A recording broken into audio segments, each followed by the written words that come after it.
Porquanto, ainda que a figueira não floresça, nem haja fruto na vide, o produto da oliveira minta, e os campos não produzam mantimentos, as ovelhas da malhadas sejam arrebatadas, e nos currais não hajam vacas. Todavia, eu me alegrarei no Senhor, e exultarei no Deus da minha salvação.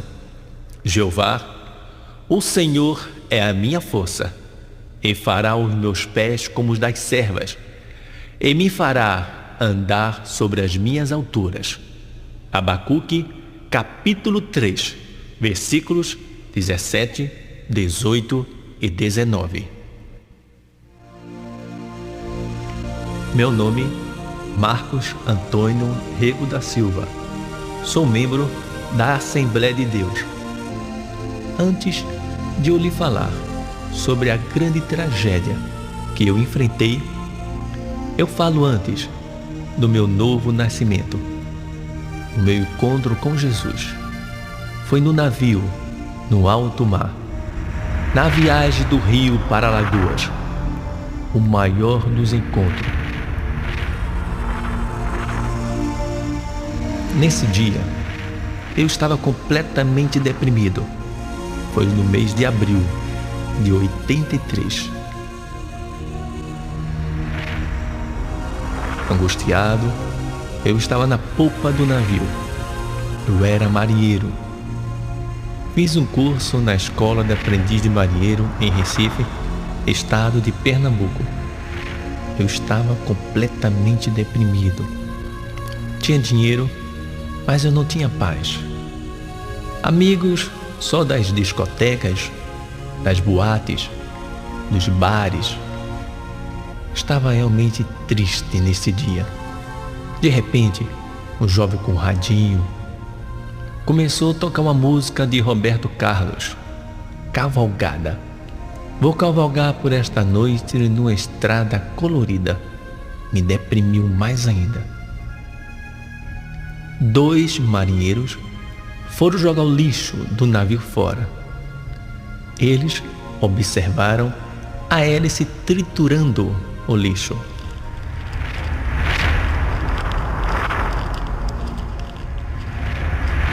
Um olhou para o outro e disse: "Ô cara, já pensou se um boy cai aqui nessa hélice? É triturado rapidinho." Eu escutei e pensei comigo mesmo: é isso que eu faço. Vou me jogar na hélice, vou me suicidar e vai acabar todo esse meu sofrimento. Não fiz no momento, porque tinha muita gente na popa do navio. Pensei em realizá-lo de madrugada. Por vários motivos, eu acordava de madrugada. Acordava por causa do balanço do navio, barulho das máquinas. Acordava também com alguém me chamando, confundindo com um outro marinheiro. Por exemplo, o meu nome de guerra era Rego. Chamavam José. "Acorda, José." Olhavam, era o Rego. Acontecia os treinamentos de posto de combate no navio.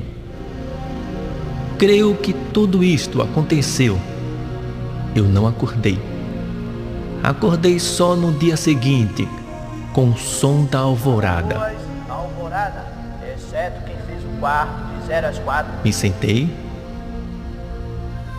e pensei: eita, me esqueci de me suicidar. É engraçado, mas foi a realidade. Eu tinha me esquecido de me suicidar. 8 horas foram reunir os marinheiros para distribuições de faxina, da notícia interna e externa do navio. Observei o tenente chamar um marinheiro, o Abdias. Era um jovem da Igreja Batista de Mariópolis.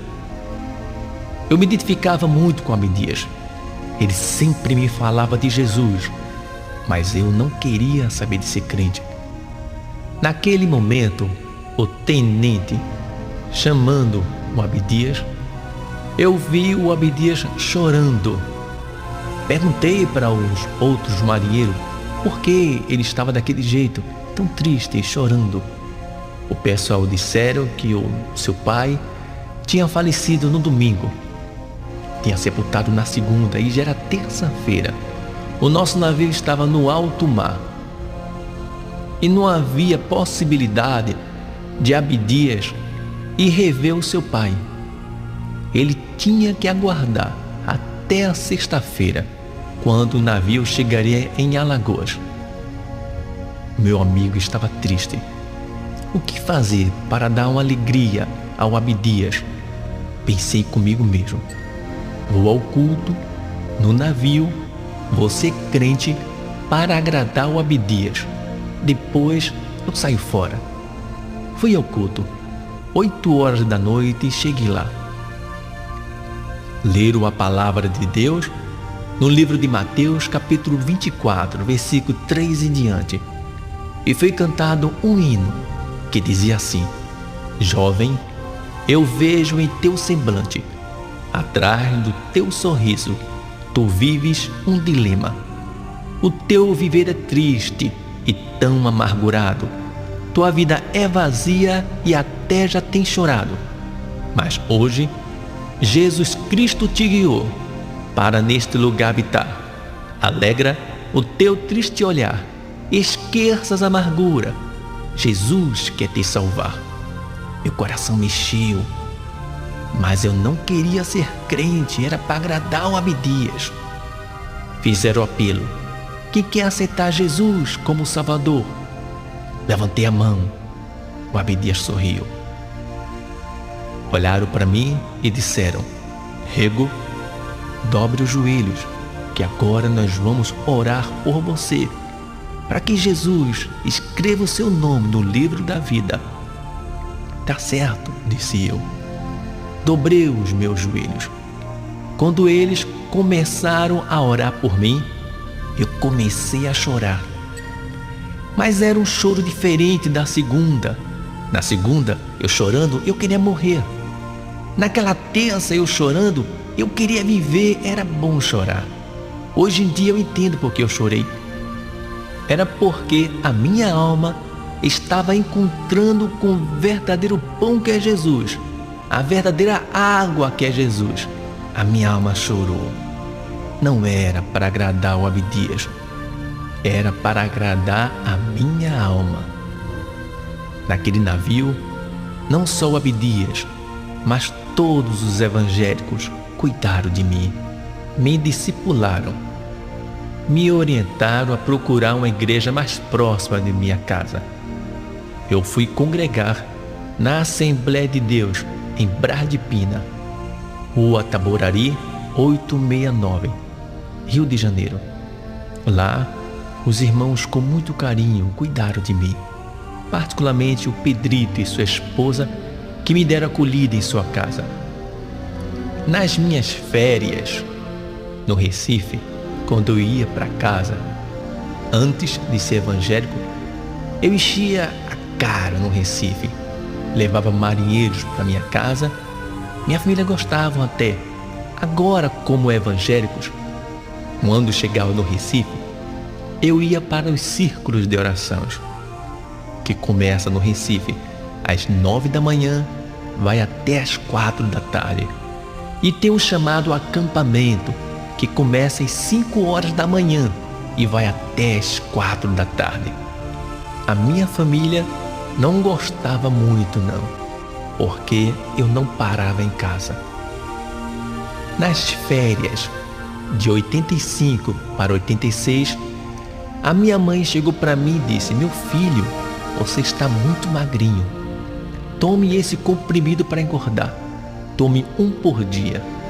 Eu tomava 3. Era diazepam, remédio para dormir. Coitadinha da minha mãe. Ela pensava que Jesus era uma religião. E Jesus não é religião. Eu dormia, acordava, almoçava, jantava e dormia. Que férias! Passei um mês praticamente dormindo. Forçado, eu ia às igrejas. Pregador pregando e eu cochilando. Os irmãozinhos iam lá em casa me visitar e eu cochilava na frente deles. Terminou as minhas férias e voltei ao Rio de Janeiro. Agora eu já estava congregando na Assembleia de Deus em Mutondo, São Gonçalo, morando em Alcântara com um grupo de marinheiros. Naquele ano de 86, fui fazer um curso de marinha e fui reprovado no curso. A marinha me mandou embora. Saí da marinha em 87. Depois, fui trabalhar no Banco América do Sul, no Castelo. Naquele mesmo ano de 87, a minha mãe e meu pai foram para o Rio de Janeiro. Ela estava com leucemia. Quando olhei a minha mãe naquele estado, eu caí numa depressão e disse ao Senhor: Senhor, cura minha mãe, mas antes de curar, Senhor, salva. Orei, jejuei e confiei no Senhor. Num dia, na Assembleia de Deus, em Mutondo, São Gonçalo, eu fazendo o culto infantil, na parte de baixo, um garotinho desceu as escadas gritando: Tio, tio, a tua mãe acaba de aceitar Jesus. A minha mãe, ela teve um encontro com Jesus. Que alegria! Voltei para o Recife em 87. 88, a minha mãe, ela passou para o Senhor. Eu orei ao Senhor que fosse feita a sua vontade, porque a oração do Pai Nosso, Ele nos ensina: seja feita a tua vontade. A vontade de Deus é melhor do que a nossa. Naquele mesmo ano, o meu irmão e o meu tio também partiram para o Senhor. Fiquei 3 anos desempregado no Recife. Que dilúvio! Foi difícil para mim.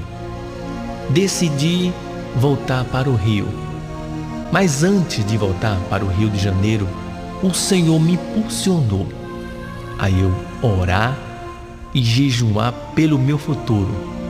Percorri os círculos de orações do Recife, orando e jejuando pelo meu futuro. Voltei para o Rio em julho. Rapidinho consegui emprego na Piraquê, fábrica de manteiga e biscoito, em Madureira.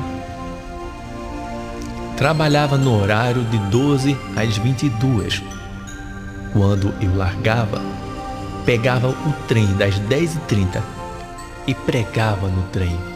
Eu gostava de pregar nos trens. Mas também tinha uma negligência da minha parte.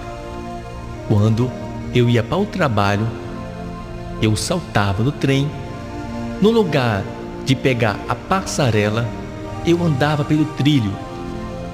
Negligência da minha parte, mas eu fazia isso. Andava pelo trilho. Se eu pegasse a passarela, gastaria meia hora para chegar no trabalho. E se eu andasse pelo trilho, gastaria só 15 minutos. Em você gastar 15 minutos e meia hora, atrasado, claro, você prefere gastar 15 minutos. E acontecia também uma negligência da minha parte. É quando o trem parava no sinal para dar passagem a uma máquina de manutenção.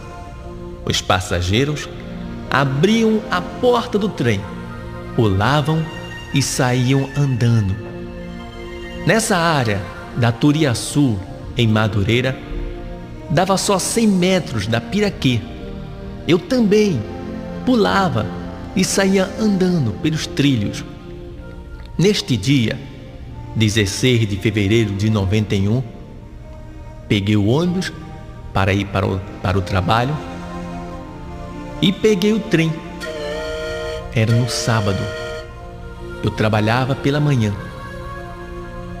Neste dia, o trem ele parou no sinal para dar passagem a uma máquina de manutenção. Alguns passageiros abriram a porta do trem, pularam e saíram andando. Uma amiga do trabalho pulou e saiu andando também. Pulei e saí conversando com ela pelo trilho, embaixo do seu guarda-chuva, porque estava chovendo muito.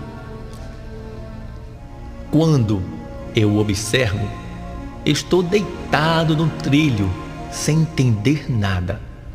Olharam para mim e disseram: amigo, tenha calma, a ambulância vem aí, vai socorrer você. Perguntei o que houve e disseram-me: foi o trem que passou e pegou você. Passei a mão no lado direito e vi muito sangue. Fiquei desesperado. Lembrei-me na hora do Salmo 121. Elevo os meus olhos para os montes. De onde me virá o socorro? O meu socorro vem do Senhor, que fez os céus e a terra. Não me lembro nada do acidente. Eu hoje sei porque um dia, encontrando com a jovem que foi acidentada comigo, ela me disse todos os detalhes do acidente. Nós estávamos andando pelo trilho, mas ela estava dentro do trilho e eu por fora. Naquele momento, a máquina de manutenção foi se aproximando dela, não de mim. Eu gritei, empurrei ela, escorreguei e caí. Aquela máquina passou por cima de mim, levando minhas duas pernas. Perdi a perna direita completamente e a esquerda, abaixo do joelho, 4 dedos. E a jovem perdeu o pezinho direito. Perdi as pernas, mas não perdi a fé. E ainda ganhei uma vida. Não me arrependo de ter perdido minhas duas pernas. No dia seguinte, eu acordei no Hospital Salgado Filho, no Meia. Eu estava na UTI, deitado, com uma bolsa de sangue e uma bolsa de soro. O médico entrou na UTI, puxou uma cadeira, sentou e começou a falar comigo. Eu não sabia que tinha perdido as pernas, porque eu sentia todos os sintomas. Eu sentia minhas pernas. O médico olhou para mim e disse: meu amigo, foi necessário amputar suas duas pernas. Olhei para ele, calmo, sereno e tranquilo, e disse: tudo bem. Ele olhou para mim, pasmo, e repetiu novamente: meu amigo, foi necessário amputar suas duas pernas. Refleti novamente, olhei-me e disse de novo: tudo bem. Olha, eu disse 2 tudo bem. Um tudo bem de Deus para mim, porque está tudo bem, e tudo bem de mim para o hospital, porque as pessoas ficaram pasmas. Como é que pode? Ele perdeu as duas pernas e diz que está tudo bem. É, meu amigo, só Jesus pode fazer isso. Saí da UTI e fui levado para a enfermaria.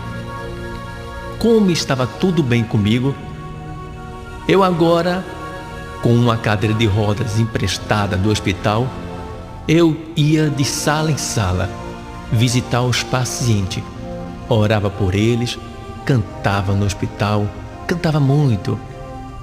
Cantava tanto que as enfermeiras reclamavam, porque eu cantava muito alto. Alguns irmãos iam me visitar e eles ficavam imaginando o que iria me dizer. O que é que vou dizer para o Marcos, aquele rapaz tão dinâmico, tão assíduo na igreja? No mínimo, ele está desviado, repudiando a Deus e ao mundo. Quando eles entravam na minha enfermaria, que olhavam para mim, eles viam realmente o milagre de Deus.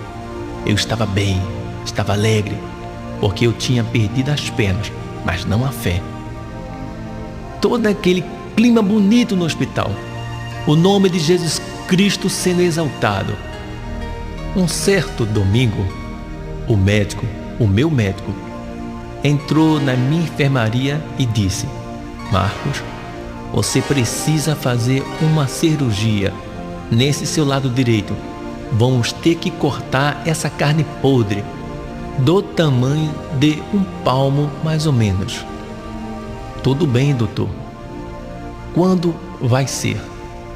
Ele disse: amanhã eu passo aqui e pego você, levo para a sala cirúrgica para cortar essa carne podre.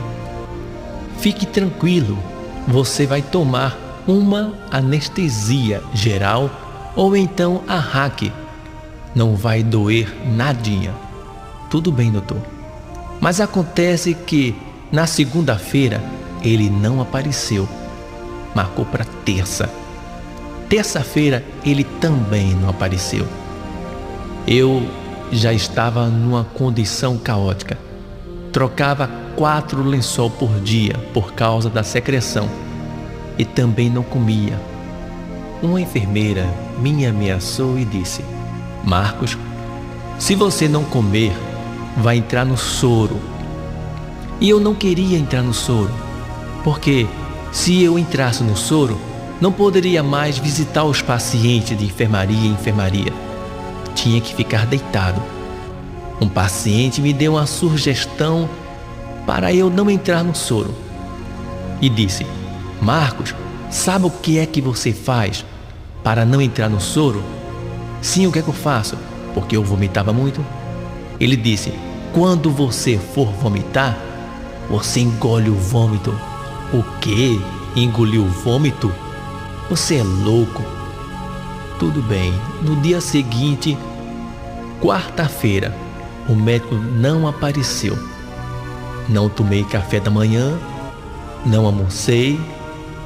Na hora da janta, veio o arroz, o purê, a sopa. O arroz até que desceu, o purê também.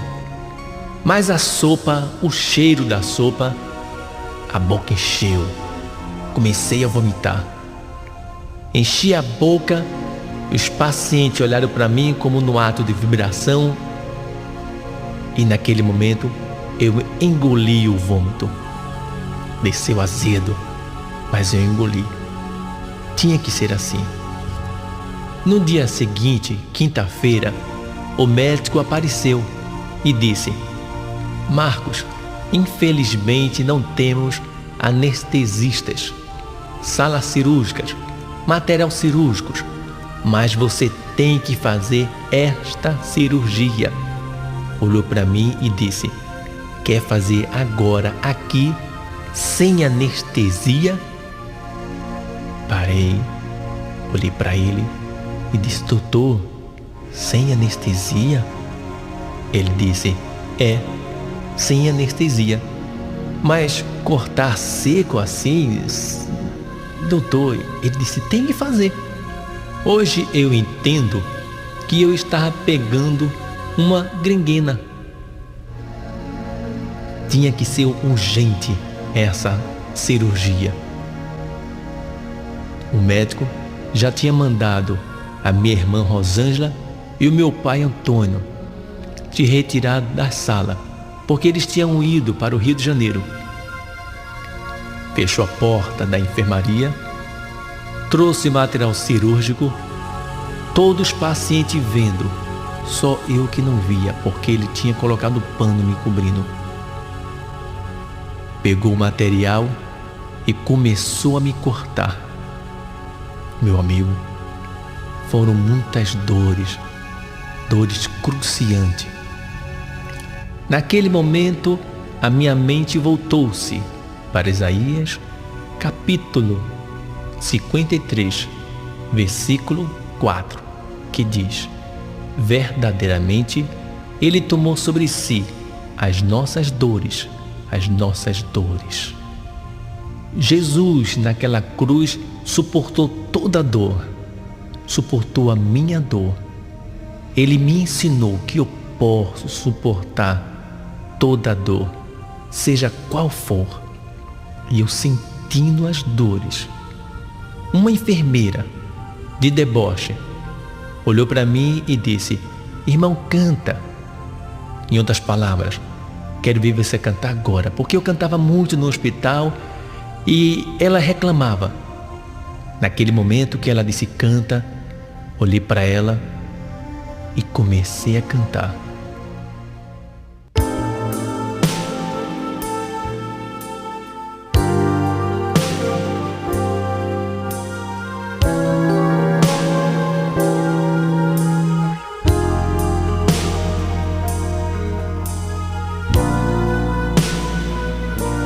Senhor Jesus, eu não entendo espinhos, mas se a cruz é o fim deste caminho, dá-me mais graça. Não sou maior que meu Senhor, apenas servo sou, apenas servo e nada mais. Se as pontas aguçadas da coroa te feriram, ó cabeça, eu que sou corpo, parte do teu corpo, não devo reclamar. Dá-me mais graça, Senhor, dá-me mais graça. Passa os teus dedos nos meus olhos, vem me consolar. Dá-me mais graça, Senhor, dá-me mais graça. Faz-me em Cristo outra vez ser mais que vencedor. Senhor Jesus, ainda não entendo espinhos, mas o mesmo faz parte da tua cruz. Eu aceito, não sou maior que meu Senhor, apenas servo sou, apenas servo e nada mais. Senhor, se estou por ti sendo provado, quero aprovado ser agora. Sei que tens a dizer e creio nisto também, basta minha graça.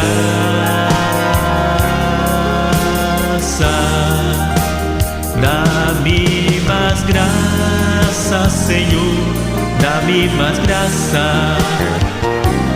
Passa os teus dedos nos meus olhos, vem me consolar. Dá-me mais graça, Senhor, dá-me mais graça. Faz-me em Cristo outra vez ser mais que vencedor.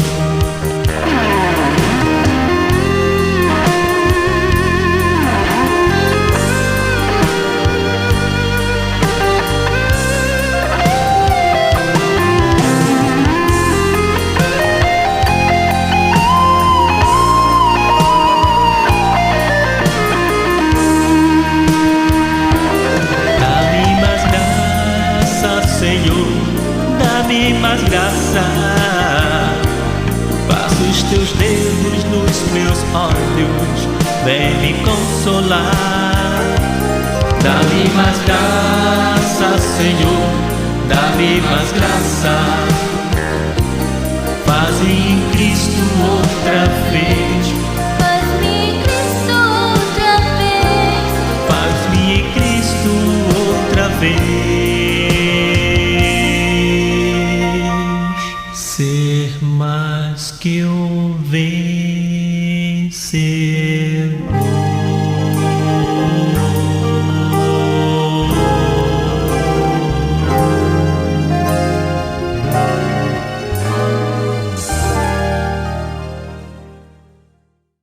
Cantei por graça.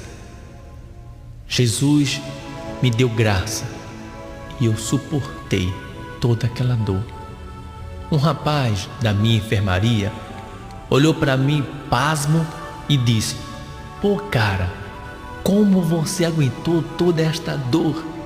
Eu, suado, disse para ele: "Foi a graça de Jesus. Só Jesus, só Jesus." Passaram-se algumas semanas. Um senhor entrou na enfermaria, olhou para mim e perguntou: "Meu amigo, como foi esse seu acidente?" Eu, conversando com aquele homem, eu disse que foi um acidente de trem. Ele me fitou os olhos e disse: "E agora, o que vai ser de você? E agora?" E das palavras: "Está tudo acabado." Eu já ia abaixando minha cabeça. Mas de repente levantei a cabeça, fitei os olhos daquele homem e lhe disse: "Meu amigo, dá licença. Jesus é minhas pernas, os meus braços, o meu tudo." Falei com tanta ênfase que aquele homem quase caiu. E ele, com 1000 desculpas, disse: "Você é evangélico, né?" Eu disse: "Sou." "Você é da Assembleia de Deus?" Eu disse: "Não. Eu sou da Igreja de Cristo, porque a palavra de Deus diz: aquele que está em Cristo, nova criatura é. As coisas velhas já passaram, e eis que tudo se fez novo." 2 Coríntios, capítulo 5, versículo 17. Aquele homem foi embora. É como diz o Armando Filho em um de seus hinos: "Quero que valorize o que você tem. Você tem valor. O Espírito Santo se move em você. Não é o que você é por fora, é o que você tem lá dentro. O Espírito Santo de Deus." O meu médico falou-me que eu precisava fazer uma cirurgia plástica, mas só que o hospital estava em crise. Só poderia no hospital particular. Confiei em Deus, pois a cirurgia era caríssima. 3 jovens chegaram no hospital: a Evinha, a Nery e minha irmã Rosângela. Disseram que queriam fazer uma campanha para conseguir um dinheiro, e conseguiram, pois se empenharam de uma maneira tão ativa que os irmãos em Cristo se comoveram e contribuíram. Fui levado a um hospital particular, e os médicos, que pensaram que eu era um sufista, descobriram que eu era um trabalhador que ia para o trabalho e fui acidentado. Se comoveram. E Deus trabalhou de uma maneira tão maravilhosa que a cirurgia, que a princípio era tão cara, tornou-se quase de graça. Pois o Senhor é meu pastor, nada me faltará. Realizada a cirurgia, fui levado para a casa da Evinha. Estando no quarto dela me recuperando, uma jovem entrou com uma bolsa, olhou para mim e disse: "Marcos, tudo bem?" Eu disse: "Tudo bem." Ela meteu a mão na bolsa, tirou um sapato, ou seja, um tênis. Olhou para mim e disse: "Marcos, bonito esse sapato." Eu disse: "É." Tadinha da garota. Ela não sabia o grande mal que estava me fazendo. Saiu e o sapato ficou em cima de uma estante. Olhei para aquele sapato, me vi sem as 2 pernas, me lembrei do acidente. Aquele trem se aproximando. Que depressão, que angústia. Creio que naquele momento os demônios se apoderaram das suas setas inflamáveis para me derrubar. Mas também eu estava como o escudo da fé. Mas assim mesmo, eu deitado ainda, peguei um Walkman, coloquei no ouvido para escutar um hino. Eu estava muito triste. Deus falou comigo. Isaías capítulo 41, versículo 10, que diz: Não temas, porque estou contigo. Não te assombres, porque eu sou teu Deus. Eu te esforço e te ajudo, e te sustento com a destra da minha justiça. Meu servo, eu sei que é difícil uma cadeira de rodas. Eu sei que é difícil viver sem as duas pernas, mas confia em mim, e então tu verás o meu poder.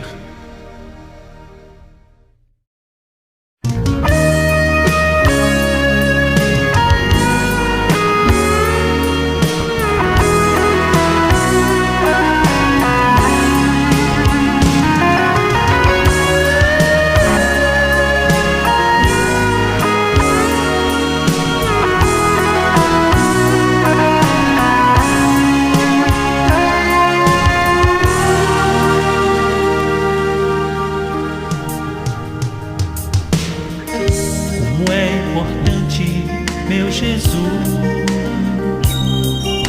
sentir que tu estás comigo, poder ouvir a tua voz a falar tão meiga no meu coração. Meu servo, não temas. Pois eu te escolhi. Sei que é difícil, mas confia em mim. Confia em mim, e então tu verás o meu poder. Senhor, eu ouço teu chamar e me alegro em dizer: Senhor, estou aqui. E sempre ouço a tua voz tão linda, tão cheia de amor, que me diz: meu servo, não temas. Não temas, pois eu te escolhi. Sei que é difícil, mas confia em mim. Confia em mim, e então tu verás o meu poder.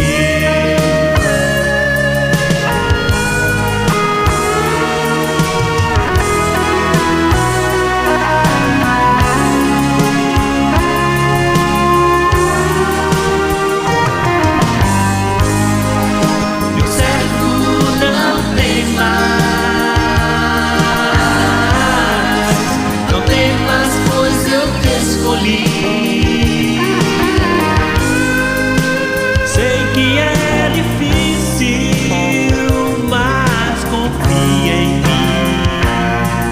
Confia em mim, então tu verás o meu poder.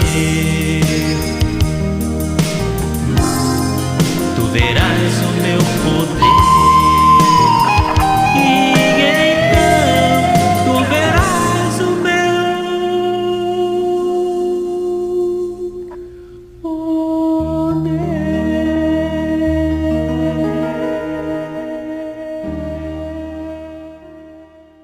Eu agora precisava voltar para o Recife. Só poderia voltar de avião. Um amigo meu, Pedrito, conseguiu 2 passagens de graça para mim e para minha irmã. Ao sair do Rio de Janeiro, o aeroporto estava lotado com os irmãos, com faixas e cartazes. Ao chegando no Recife, a mesma coisa. Um guarda perguntou ao meu sobrinho Vainho: quem é ele? O meu sobrinho disse: é o meu tio. Mas ele é o quê? O Um político, um artista? Meu sobrinho disse não, ele é um crente. Meu amigo, talvez você não seja conhecido aqui na terra. O importante é ser conhecido lá no céu, ter o nome escrito no livro da vida. Eu tinha uma interrogação. Senhor, por que eu perdi as pernas? Certa vez alguém chegou para mim e disse: Marcos, eu acho que você perdeu as pernas para não se desviar. Tudo bem, irmãos. Se é para não se desviar, Senhor, leve braços também. Eu quero é chegar no céu. Mas eu queria uma resposta de Deus. Fui a um congresso de jovens na cidade de Salgueiros, interior de Pernambuco, juntamente com o grupo Atos de Louvor, a quem eu agradeço por ter me ajudado na realização desse trabalho. Lá, conversando com um grupo de jovens que estavam preparando o local, me chamou a atenção o tema do congresso. E o tema era este: para que vejam a minha glória. Olhei novamente e Senhor falou ao meu coração e disse: aí está o porquê você perdeu as suas pernas.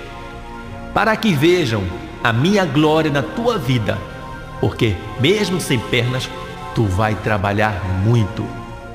E para a glória de Deus, meu amigo, nós temos trabalhado.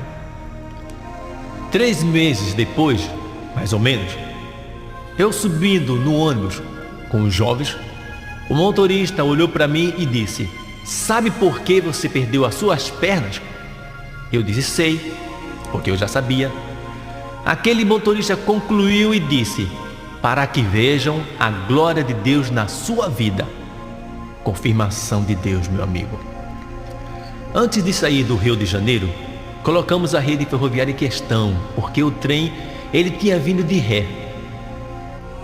Ainda no Recife, telefonando para o meu advogado no Rio de Janeiro, Dr. Mário, ele me disse que a minha primeira questão eu tinha ganho, porque foi um juiz. A segunda, quase perdi. Foram 3 juízes. E um dos juízes disse que eu não tinha direito de ganhar a causa, porque o trem não sai da linha. Disse o advogado: a última audiência agora seriam 5 juízes. E ele me disse: Marcos, se com 3 juízes você quase perdeu, com 5 é impossível ganhar. Eu confiei em Deus, porque a palavra de Deus diz que o impossível para os homens é possível para Deus. Num dia da audiência, com os 5 juízes, eu ganhei. Os 5 disseram sim, e eu ganhei a causa. Aqui eu agradeço também ao Dr. Mário, que tão ativamente trabalhou nesta causa. Deus foi com o Dr. Mário, e eu ganhei. Atualmente, trabalho no Rio de Janeiro, com crianças, adolescentes e viciados.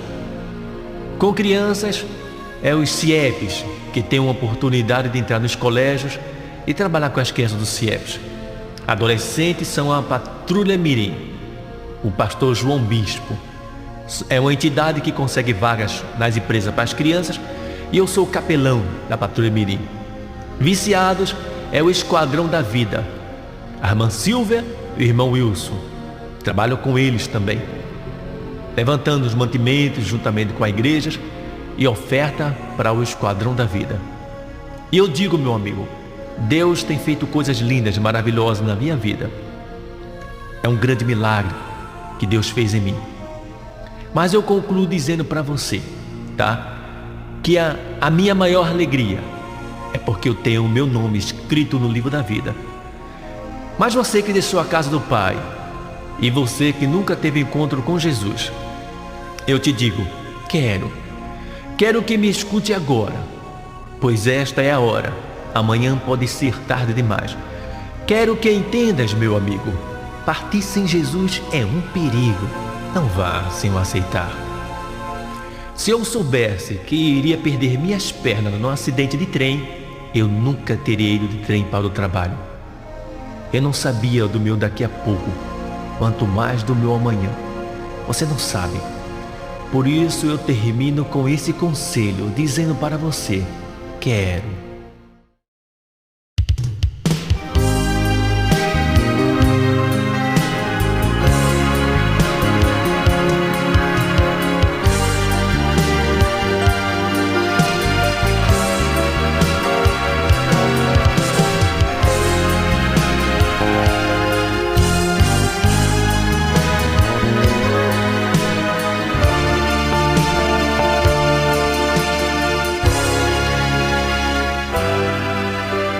Quero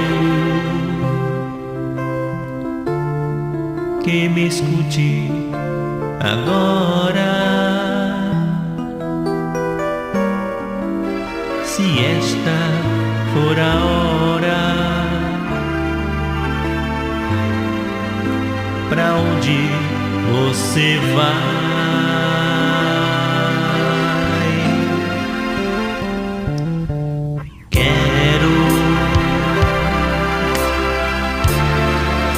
Me escute um só momento.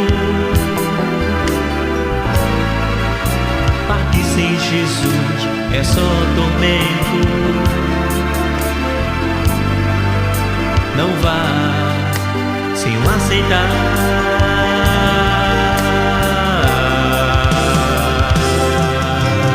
Quero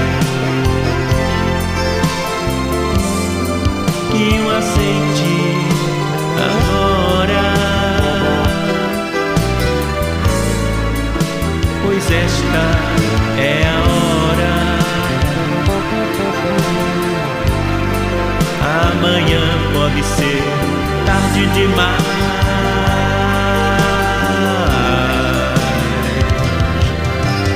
Quero que entendas, meu amigo. Partir sem Jesus é um perigo. Não vá sem o aceitar.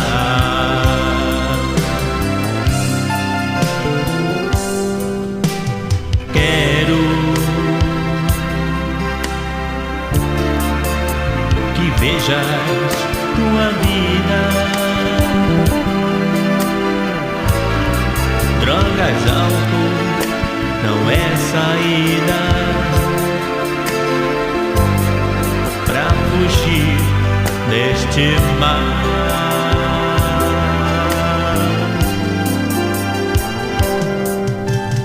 Veja o abismo é profundo, mas com Jesus ainda no mundo você pode se realizar.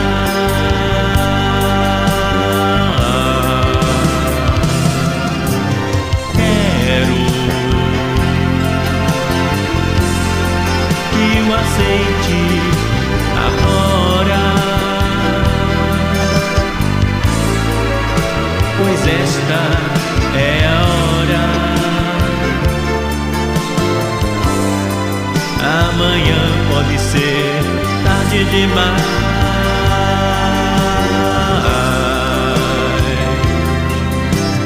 Quero que entendas, meu amigo. Partir sem Jesus é um perigo.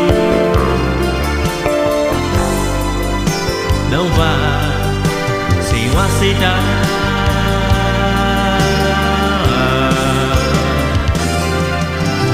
Quero que entendas, meu amigo. Partir sem Jesus é um perigo. Não vá, por favor, não vá.